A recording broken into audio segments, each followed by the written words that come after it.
एक बार एक व्यापारी अपने किसी काम से कुछ दिनों के लिए प्रदेश से दूर गया हुआ था।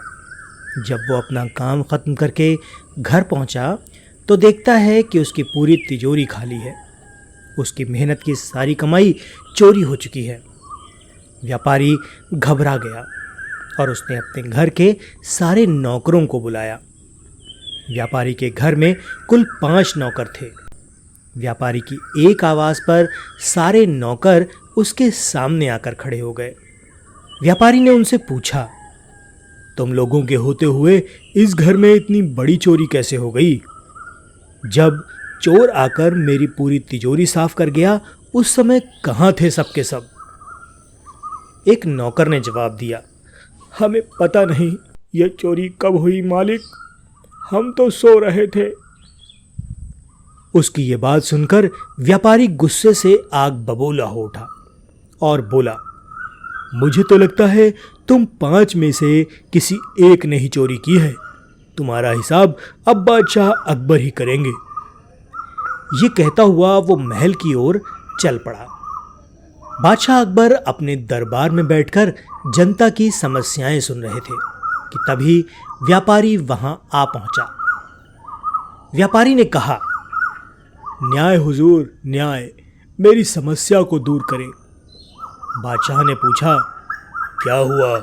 कौन हो तुम और क्या है तुम्हारी समस्या? व्यापारी बोला, मैं आप ही के राज्य में रहने वाला एक व्यापारी हूं महाराज। एक ज़रूरी काम से कुछ दिनों के लिए प्रदेश से बाहर गया था। जब वापस आया तो मेरी सारी तिजोरी लुट चुकी थी। मैं बर्बाद हो गया हुजूर, मेरी मदद करें। यह सुनकर बादशाह ने व्यापारी से कुछ सवाल पूछे, जैसे कितना सामान चोरी हुआ, क्या उसे किसी पर शक है, आदि आदि। सवालों के जवाब मिलने के बाद अकबर ने व्यापारी का मामला बीरबल को सौंप दिया और कहा कि असली चोर को पकड़ने में बीरबल उसकी मदद करेंगे। अगले दिन बीरबल व्यापारी के घर पहुंचे और उन्होंने सभी नौकरों को बुलाया।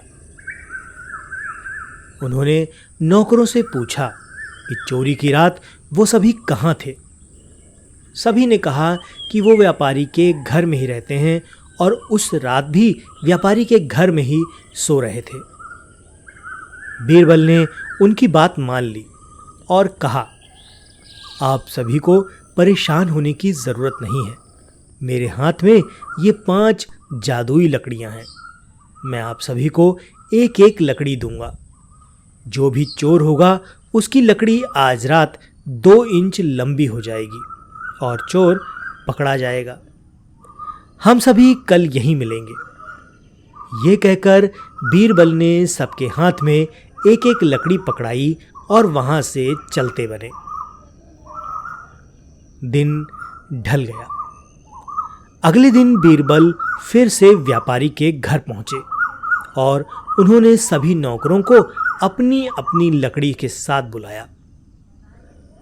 जब बीरबल ने सभी की लकड़ियां देखी तो उन्होंने देखा कि एक नौकर की लकड़ी 2 इंच छोटी है। बस फिर क्या था? बीरबल ने तुरंत ही सिपाहियों को उस नौकर को पकड़ने का आदेश दे दिया। व्यापारी इस पूरी घटना को समझ नहीं पाया और असमंजस से बीरबल की तरफ देखने लगा। बीरबल ने व्यापारी को समझाया कि कोई लकड़ी जादुई लकड़ी नहीं थी, लेकिन चोर को इस बात का डर था कि उसकी लकड़ी 2 इंच बड़ी हो जाएगी और इस डर से उसने अपनी लकड़ी को 2 इंच काट दिया और इसी वजह से वो चोर पकड़ा गया। व्यापारी बीरबल की चतुराई से बहुत प्रभावित हुए और उनका धन्यवाद दिया।